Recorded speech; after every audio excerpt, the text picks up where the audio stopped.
Amables suscriptores de Contratación en Línea. El día de hoy vamos a hablar de la subsanación en el decreto 1510 del 2013. Sobre el tema de la subsanación hay un largo historial en nuestra legislación de contratación estatal. La Ley 80 de 1993 trae algunas normas que constituyen principios en esta materia. La Ley 1150 del 2007, en el artículo 5, específicamente se refirió a la subsanación. Los decretos reglamentarios, particularmente el 2474 del 2008 y el 734 del 2012, establecieron que la regla general es la subsanación. Es decir, en principio todo es subsanable.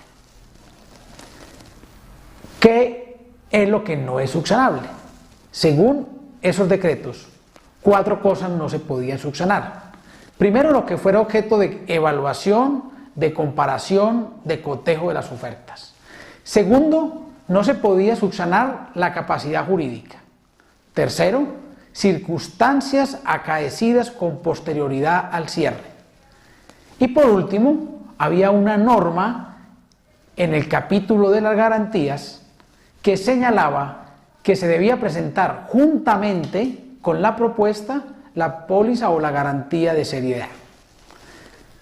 Esta última, a pesar de que habla de causal de rechazo y no de que no se puede subsanar, el hecho de que la exigencia fuese de presentar juntamente tanto la propuesta como la póliza lo hacía en la práctica insubsanable.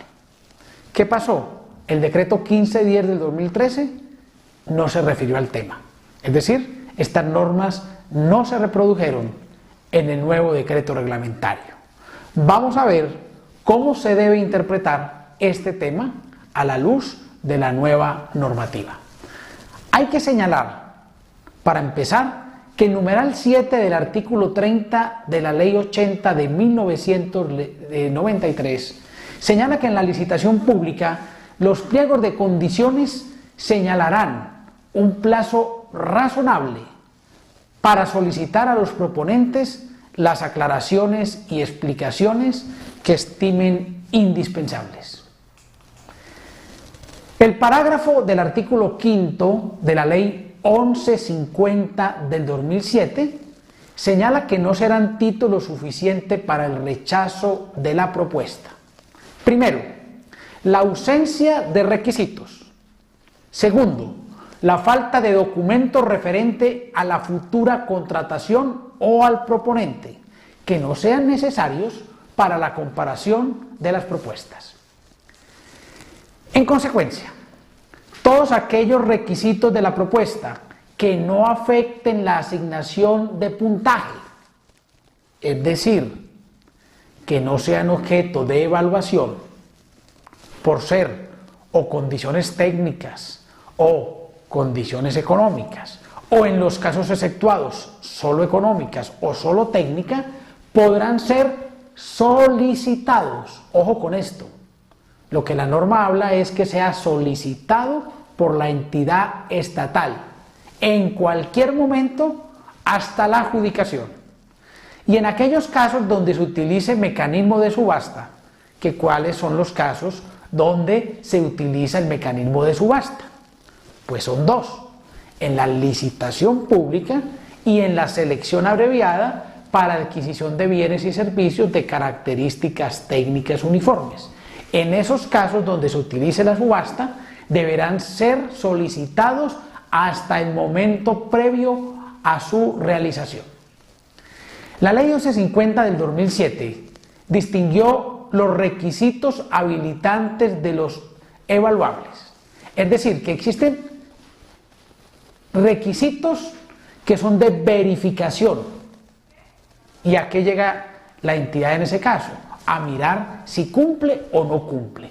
Y hay otros requisitos que son objeto de evaluación, que como regla general, ya lo expliqué, son de carácter técnico o de carácter económico, con unas excepciones. Cuando se mira solo el precio, se mira solo el precio en la mínima cuantía y en la selección abreviada para adquisición de bienes y servicios de características técnicas uniformes. ¿Y cuándo se mira solo la calidad? Pues en el concurso de méritos. Ahora, se entregó el legislador a las cámaras de comercio la verificación de esos requisitos habilitantes a través del registro único de proponentes. Aclaró que le corresponde a las entidades licitantes la facultad de pedir documentos necesarios para subsanar algún requisito. Vamos a ver ahora un concepto de la Sala de Consulta y Servicio Civil del Consejo de Estado, que es determinante para este tema de los requisitos habilitantes. Se trata del concepto con radicado 1992, donde fue ponente el doctor Enrique Perdomo, de 20 de mayo del 2010. Allí se señala en este concepto que los factores como la experiencia, la capacidad jurídica, la capacidad financiera y de organización se definen como requisitos habilitantes que no otorgan puntaje. Los factores de calificación, por el contrario, se aplican en función de la oferta. Por lo tanto, son elementos del negocio jurídico sobre los cuales la entidad licitante realiza la evaluación para seleccionar la oferta que sea más favorable a los intereses de la entidad. En este concepto se aclara que cuando la norma, o sea, la ley 1150, habla de que se puede solicitar documentos hasta la adjudicación, debe interpretarse que no es incluso hasta la adjudicación. Se advierte que dicho término debe ser razonable, el término que le concede la entidad para que lo subsane. Es decir, a veces se da un término demasiado corto y el término debe establecerse teniendo en cuenta la razonabilidad para obtener esa documentación. Inclusive habla allí de la posibilidad de que la persona solicite ampliación de ese término. No existe derecho a subsanar. Y este concepto del Consejo de Estado es claro en decir que no es que el particular vaya y aporte los documentos. No es un derecho que tiene el proponente. En consecuencia, es la entidad quien debe solicitar los documentos para que los subsane, el cual no puede conllevar a que el oferente mejore, complemente, adicione, modifique o estructure su propuesta a lo largo del proceso contractual. Y este es un tema que está en un artículo o en un numeral de la ley 80. No puede llevar esta posibilidad de subsanación a que se mejore, a que se complemente, a que se adicione, a que se modifique la propuesta. Lo que se puede remediar es la prueba y no el requisito. La posibilidad debe recaer exclusivamente sobre circunstancias acaecidas antes del cierre del respectivo proceso. Esto es, del vencimiento del plazo para presentar propuestas. Ahora, esta exposición la justifica en gran parte una sentencia que acaba de publicarse en Contratación en Línea, que es de la sección tercera del Consejo de Estado, subsección B. El ponente es el doctor Enrique Gil Botero, de fecha 26 de febrero del 2014, con el radicado 25804. Esta sentencia, que es muy reciente, pues suscita inquietudes y controversias. Nosotros no vamos ni pretendemos ser la última palabra en el tema. Vamos a analizar qué es lo que dice la sentencia, vamos a mirar la posición de Colombia Compraficiente y vamos a dar cuál es nuestro punto de vista sobre la materia. El doctor Enrique Gil Botero hizo sala con la doctora Olga Mélida Valle de la Hoz y con el doctor Santofimio.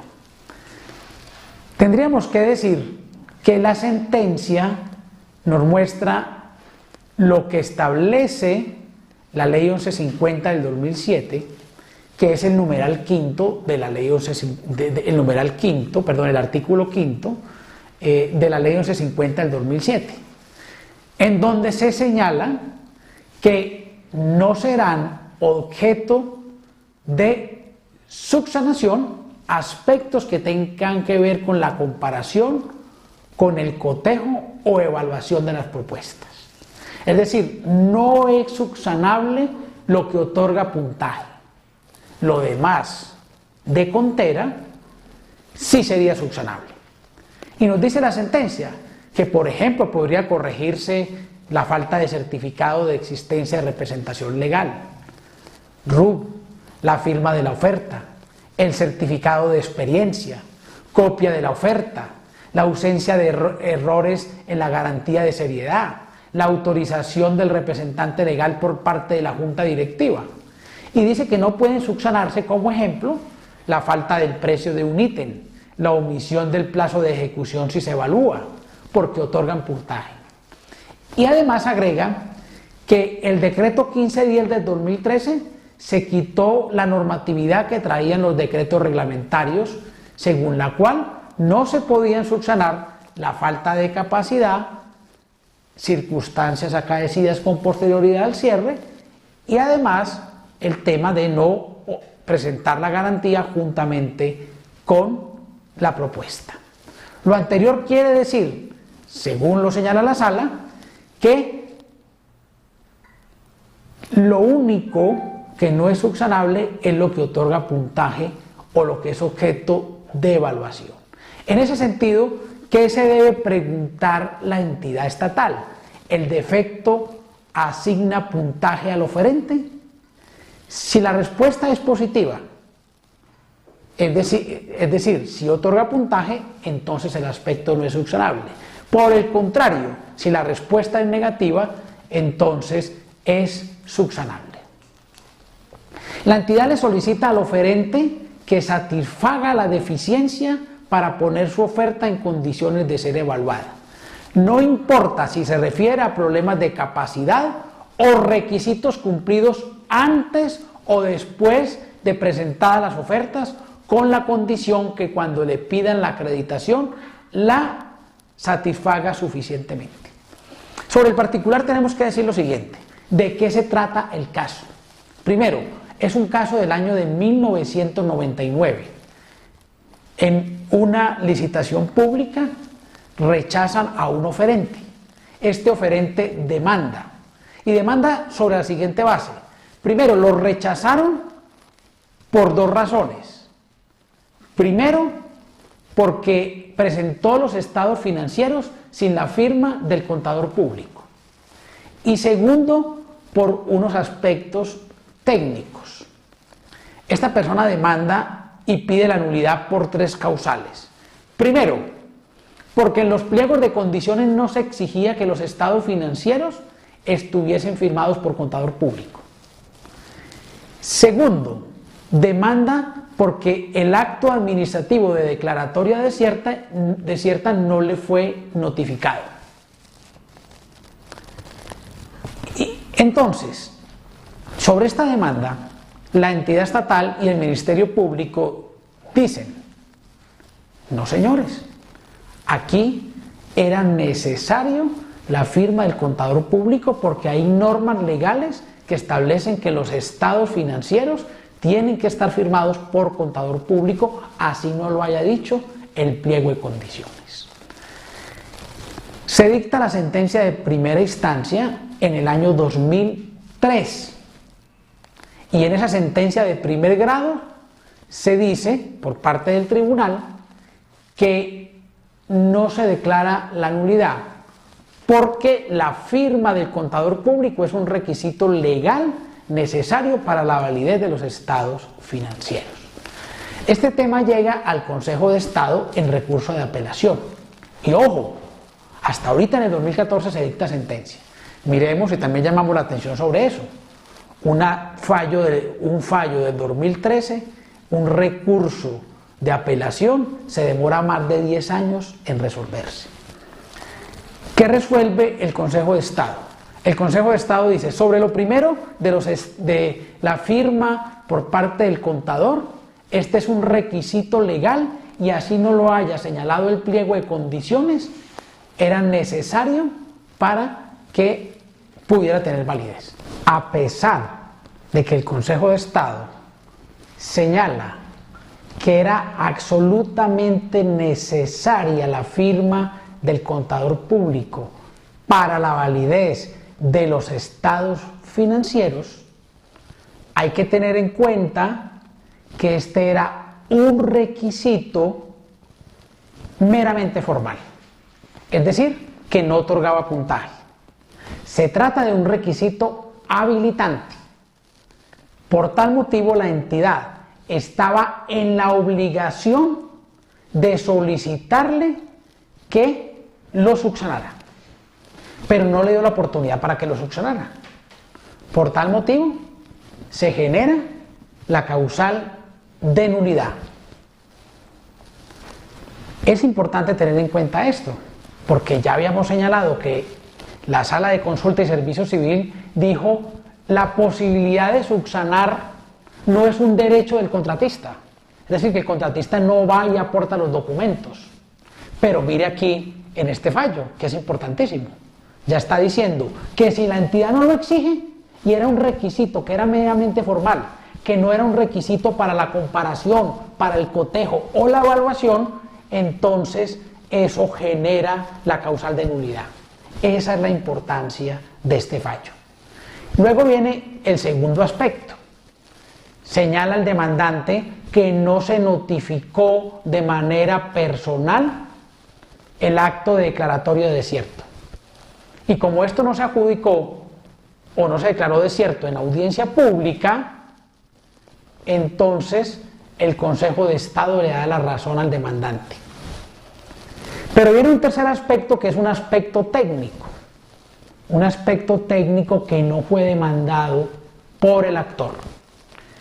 Y aquí el Consejo de Estado le dice, sí, usted no demandó eso. Y como no lo demandó, entonces digamos queda bien rechazado su propuesta. Por tal motivo, usted se aprovechó de un error que hubo en los pliegos de condiciones. Y esta razón lleva a que el Consejo de Estado no le conceda la indemnización. Finalmente, se declara la nulidad de la resolución que declaró desierto el recurso, pero no le concede las demás pretensiones, es decir, las pretensiones indemnizatorias, en este caso de restablecimiento del derecho, porque aquí se demandó como nulidad y restablecimiento del derecho. Se demandó dentro de los 4 meses que había para demandar ese acto administrativo. Este es el fallo del Consejo de Estado. Y los fallos del Consejo de Estado hay que analizarlos en el componente grueso, que es el que constituye el precedente jurisprudencial, que es lo fundamental del fallo y que constituye precedente jurisprudencial. Es el hecho de que si se trata de un requisito que es subsanable y la entidad no lo solicita, genera una nulidad del acto administrativo correspondiente. El tema del análisis que se hace sobre el decreto 1510 es un comentario marginal, accidental y que no constituye propiamente el problema jurídico y lo que hace parte del precedente jurisprudencial. Pero de todas maneras es una opinión que hay que tener en cuenta, que no se puede soslayar. ¿Qué creemos nosotros sobre este problema jurídico? ¿Y qué cree Colombia Compra Eficiente? Es cierto que el decreto 1510 guarda silencio en ese afán de resumir el decreto 734. Y como guarda silencio, lo único que nos queda son la norma que habla de la ley 80, que ya especificamos, y el artículo 5 de la ley 1150, que dice que solo será insubsanable lo que sea objeto de evaluación, lo que otorgue puntaje. ¿Qué dice en esta sentencia el Consejo de Estado? que repito, no tiene nada que ver con la normativa aplicable a un caso del año 99. Está diciendo que todos los demás requisitos que no sean asignación de puntaje se pueden subsanar. Es decir, que se puede subsanar la capacidad jurídica y que se pueden aportar documentos, inclusive para mejorar la oferta y aún posterior al cierre. Sobre el tema, es necesario tener en cuenta la posición de Colombia Compra Eficiente en su manual de requisitos habilitantes. ¿Qué dice Colombia Compra Eficiente? Dice que no hay lugar a aclarar, complementar, corregir la información para acreditar requisitos habilitantes en los siguientes casos. Primero, cuando el proponente pretenda demostrar circunstancias acaecidas con posterioridad al cierre de presentación de las ofertas.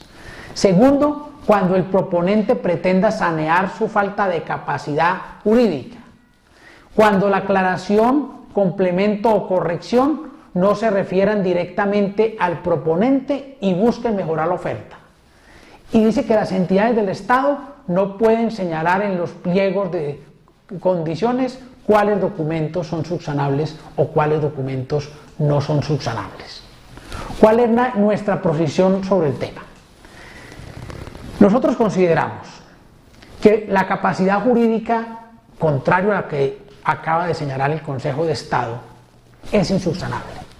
Y llama la atención porque hay dos sentencias del Consejo de Estado que así lo establece, donde señalan que la capacidad jurídica no es subsanable. Primero tenemos la sentencia del Consejo de Estado, sección tercera, subsección B, donde es ponente la doctora Rudestela Correa Palacio, de 8 de febrero del 2012, también muy reciente. En esa sentencia, la ponencia de la doctora Rudestela Correa Palacio, aprobada por la Sala, señala que la capacidad jurídica no es subsanable.